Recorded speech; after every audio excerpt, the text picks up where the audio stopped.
Hello, and welcome back to Speech-a-Lingo, the podcast dedicated to helping you move from simply speaking English to truly mastering the nuances of effective communication. I'm Charlie. And I'm Riley. It is great to be back with all of our dedicated listeners. Charlie, today we are tackling a topic that strikes fear into the hearts of native speakers and advanced language learners alike: navigating difficult conversations in a professional or even social setting. Absolutely, Riley. At the B1 and B2 levels, our listeners have a solid grasp of grammar and can hold a comprehensive conversation. But when the stakes are raised, when you need to tell a colleague their work needs improvement or maybe negotiate a delayed deadline, the standard textbook phrases just don't cut it. You need tact, tone, and specific linguistic tools. That's the key distinction. We aren't talking about basic small talk today. We are focusing on high-stakes communication, the kind of English that allows you to get your point across firmly and clearly without burning bridges or sounding overly aggressive. We call this communicative finesse. Finesse is a perfect word for it. When we surveyed our intermediate learners, the area they found most challenging wasn't conjugation or passive voice, it was managing conflict and delivering bad news. They often felt they had two options: either be too blunt and rude, or be too polite and not actually solve the problem. Right, and that frustration often leads people to avoid the conversation entirely, which is never the solution. So today we are going to equip you with the essential language patterns and strategies needed to handle these moments successfully. We're going to break down two specific types of difficult talks. First, giving constructive feedback, and second, politely but firmly saying no or setting boundaries. Let's start with constructive feedback. This is a crucial skill whether you are a manager, working on a team project, or even helping a friend improve their English writing. The challenge is ensuring the person hears the message that something needs to change without feeling attacked or discouraged. Exactly. In English, we use several techniques to soften the blow. The most famous one, and one we highly recommend mastering, is often called the feedback sandwich. Now, it might sound a bit cheesy, but it works because it addresses the emotional side of communication first. The sandwich method means you start with a positive statement, the top slice of bread, deliver the constructive criticism, the filling, and then end with another positive or encouraging statement, the bottom slice of bread. This framework ensures the conversation starts and ends on a collaborative note. Linguistically, this requires a lot of conditional clauses, specific softeners, and modal verbs.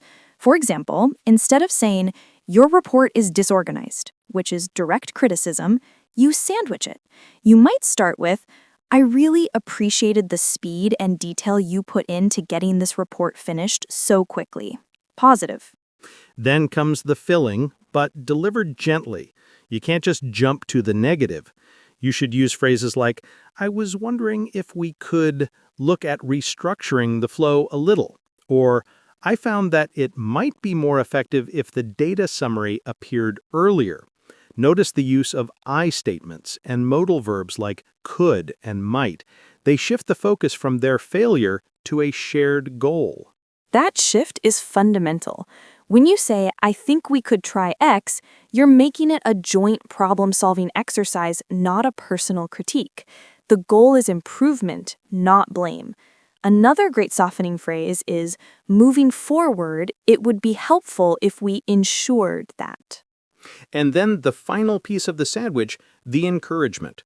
You always end by reinforcing their capabilities and the positive outcome. Something like, "Overall, this is a strong piece of work, and I'm confident that with these small adjustments, it will be ready for the client presentation." Wow, that was professional, constructive, and I feel completely motivated to improve rather than embarrassed.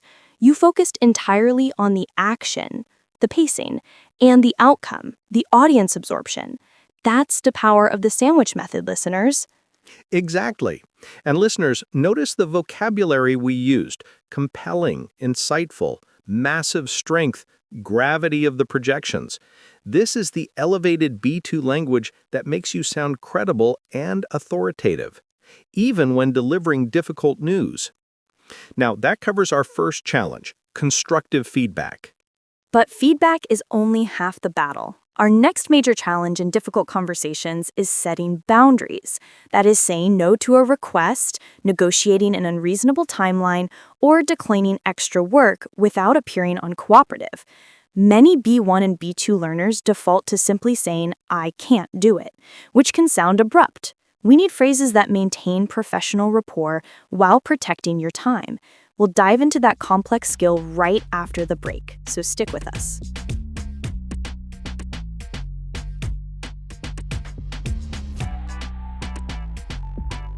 Welcome back to Speechalingo. Before the break, we successfully navigated the tricky waters of giving constructive feedback. Now we are moving on to the equally challenging skill of setting professional boundaries and learning how to say no effectively. This is arguably more difficult for many language learners, particularly those whose native cultures prioritize group harmony over individual needs in the workplace. The direct translation of no can often sound too harsh in an English professional setting, especially in the US or UK, where we rely heavily on mitigating language. Exactly. The core objective here is to refuse a request while simultaneously demonstrating willingness, professionalism, and team spirit.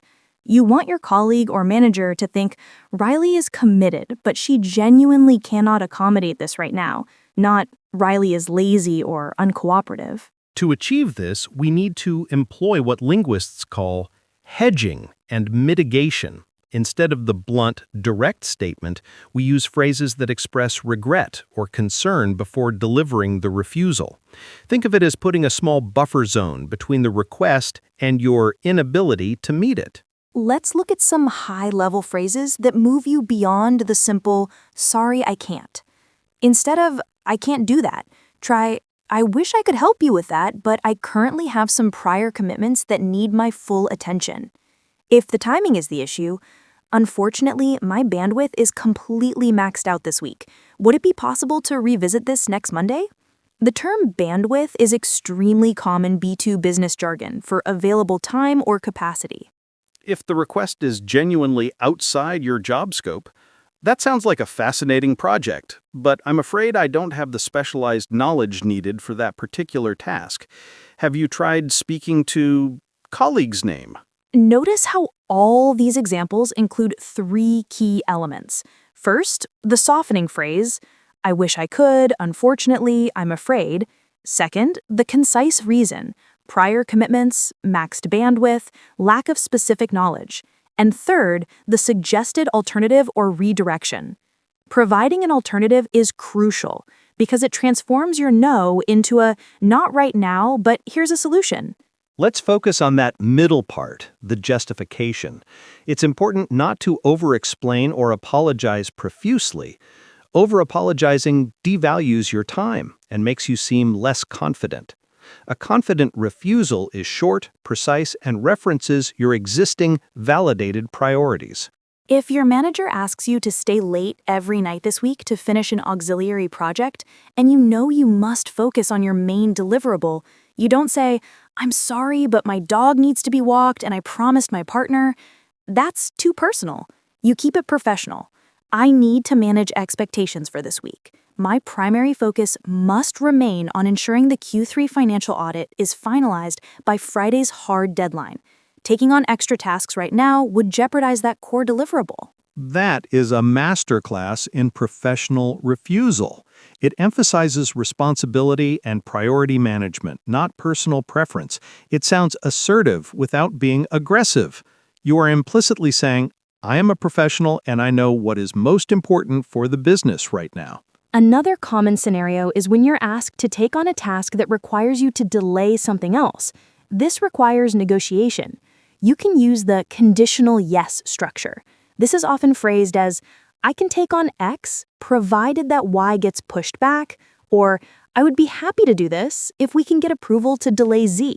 Let's try a quick demonstration.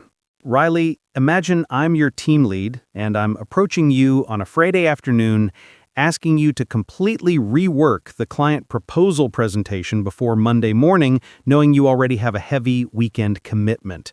How do you respond using the conditional yes or a professional refusal? That's a tight turnaround, Riley. I understand the urgency of getting the proposal right, and I appreciate you trusting me with it. However, I need to be transparent about my capacity.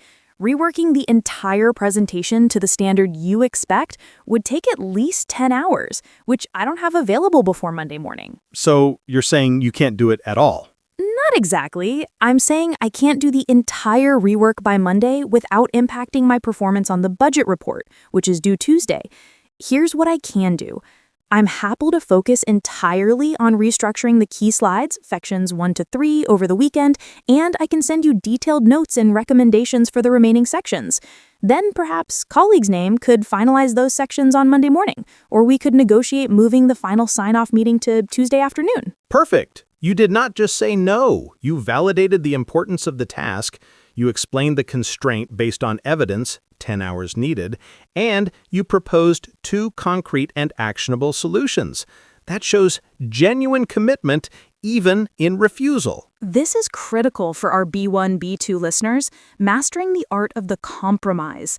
When you refuse, you must be seen as part of the solution, not part of the problem. Your language needs to convey a collaborative spirit. Key phrases for offering alternatives include, "My recommendation would be," or "What I can offer instead is." These structures are not just polite, they are strategic. They allow you to control the terms of the engagement. By offering a specific, limited commitment, you dictate what you will do, rather than simply having to accept what you're asked to do. This elevates your communication from passive recipient to active negotiator. We've covered giving feedback and setting boundaries. For our final section, we're going to pull these skills together to handle an even more intense situation, addressing chronic non-performance or conflict within a team. Stick around.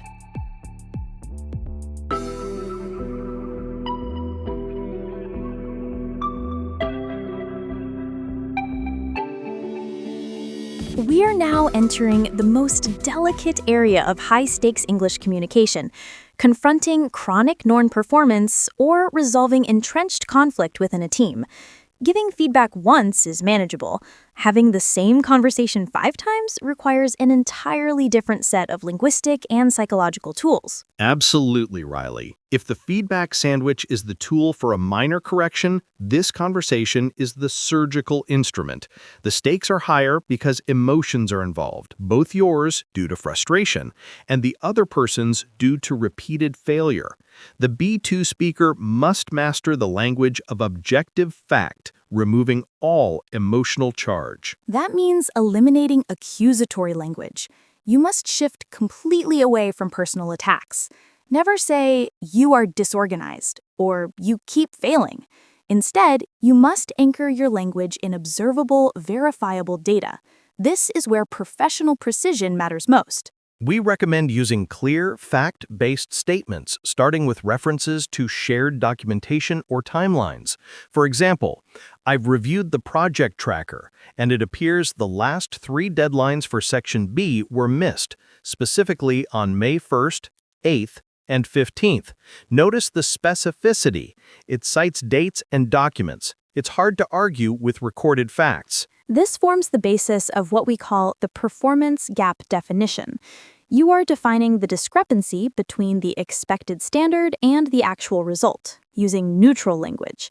Key phrases here include, "My expectation was that the draft would be ready by 5 p.m. Tuesday. However, it arrived Wednesday morning. The standard operating procedure requires cross-referencing all data points, and I noted that 4 errors made it to the final review stage."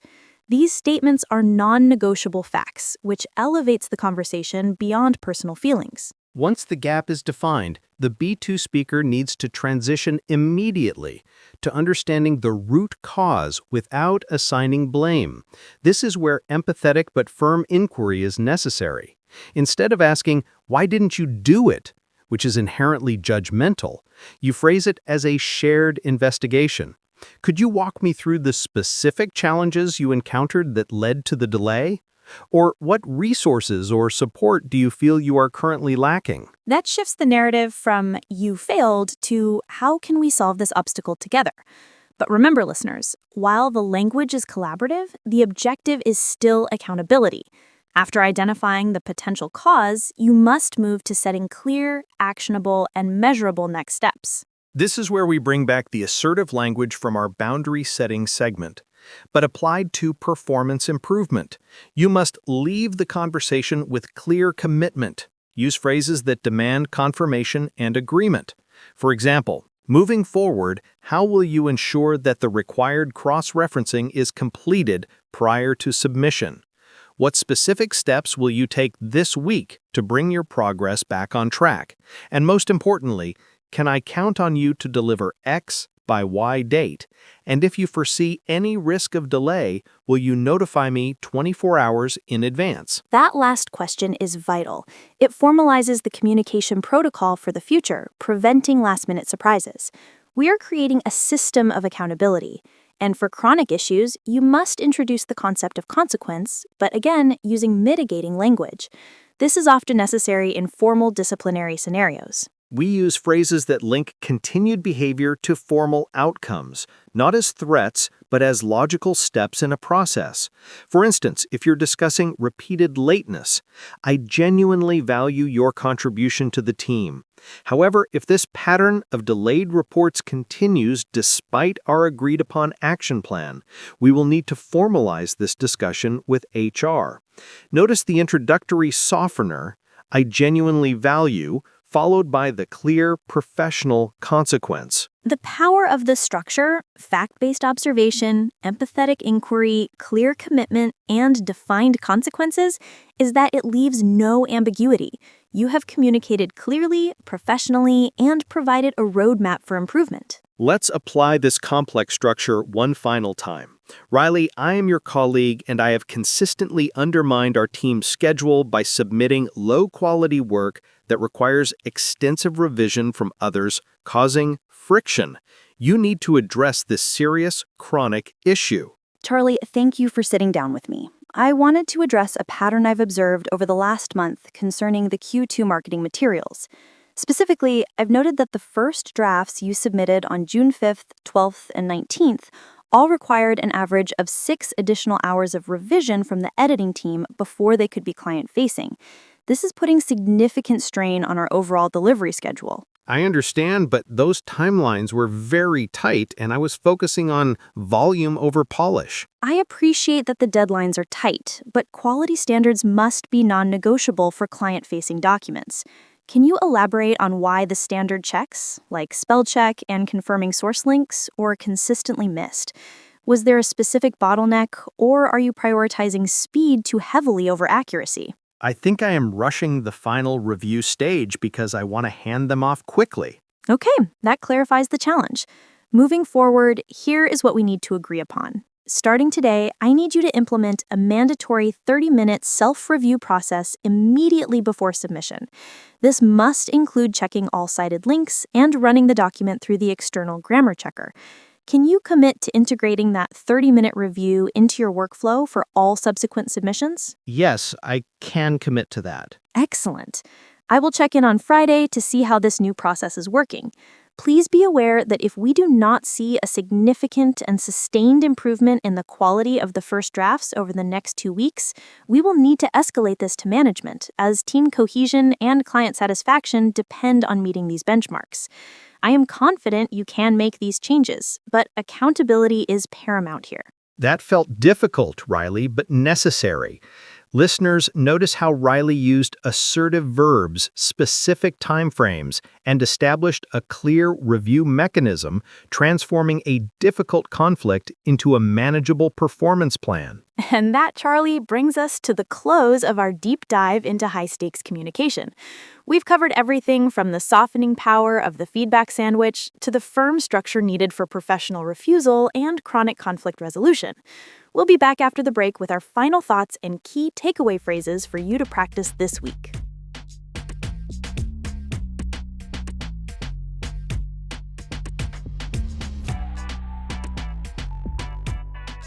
Welcome back to Speechalingo for our final deep dive into navigating difficult conversations.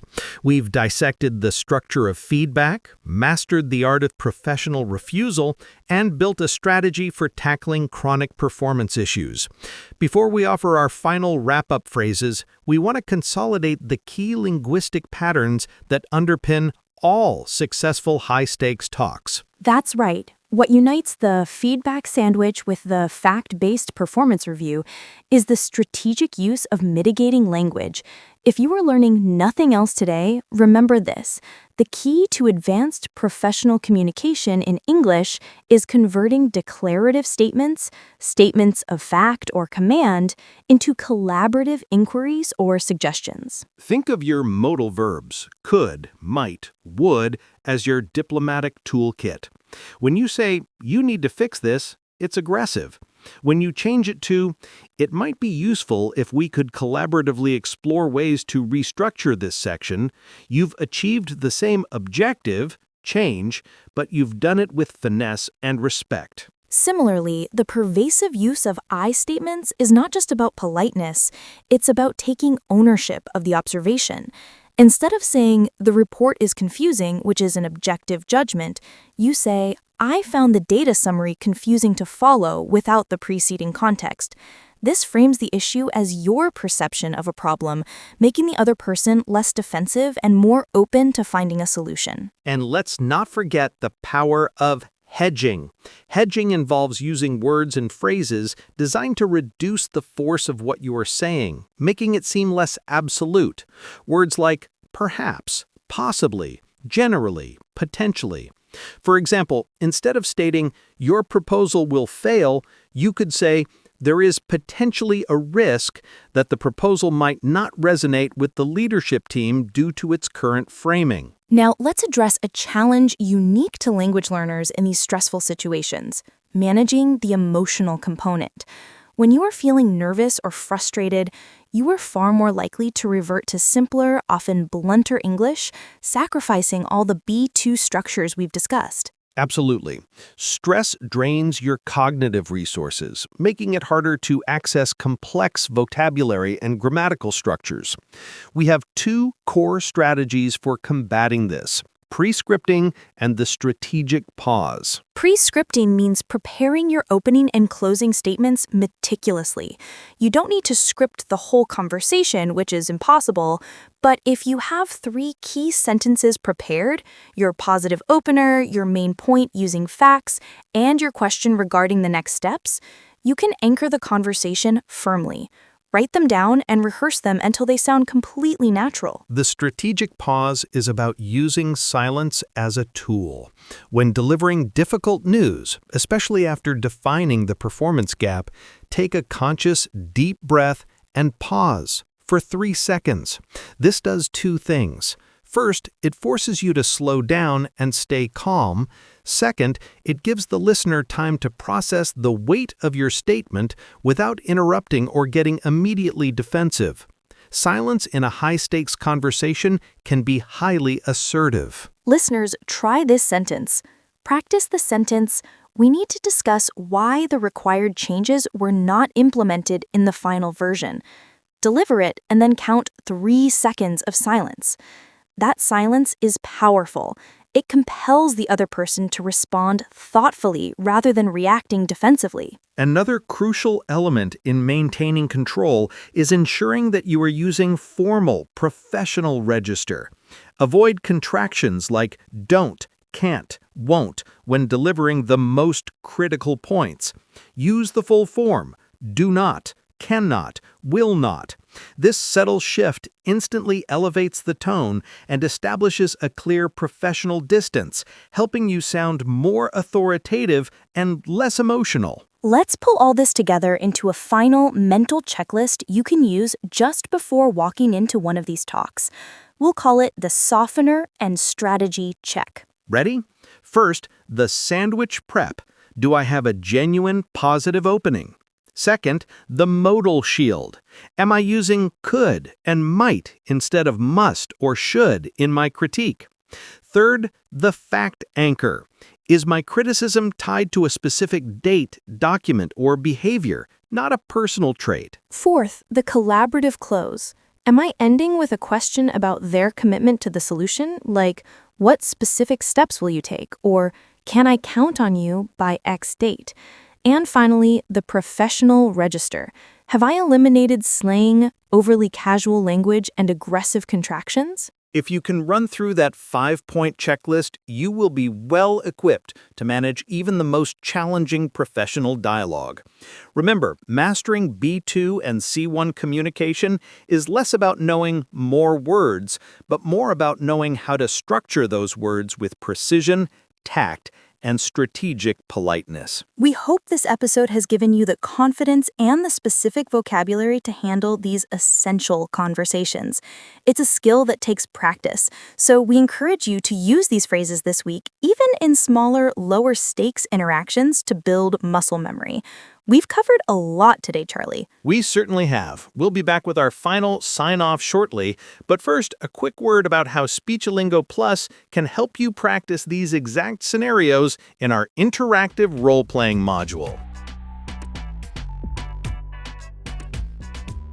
And that brings us to the close of this intensive session on difficult conversations. Charlie, what were your final absolute key takeaways that our listeners should scribble down and keep visible this week? For me, the single most important technique we discussed today is the strategic deployment of the feedback sandwich. Remember that structure: positive affirmation, gentle critique using I statements and modal verbs like might or could, and closing with encouragement and a focus on the shared future goal. If you master that technique, 80% of your difficult conversations become manageable. I would prioritize the language of professional boundaries. Too many advanced learners struggle because they fail to say no effectively, leading to stress and resentment. Remember those 3 key components of a good refusal: the softener, I wish I could; the professional reason, my bandwidth is maxed out on the Q4 deliverables; and the alternative suggestion, what I can offer instead is, your time is valuable, and professional English gives you the tools to protect it. And for our listeners tackling the toughest scenarios, the chronic performance issues, remember the power of objective, fact-based language. Always anchor your critique in verifiable data, dates, figures, and specific documented incidents. Remove emotion and focus purely on the gap between the expected standard and the actual result. This is the difference between an argument and a productive accountability session. Practice is paramount here. Don't wait for a crisis to use these phrases. This week, try integrating the softeners and modal verbs into your everyday communication. Instead of telling your partner, you should buy milk, try, I was wondering if we could possibly pick up milk on the way home. It's about building the muscle memory for diplomatic language.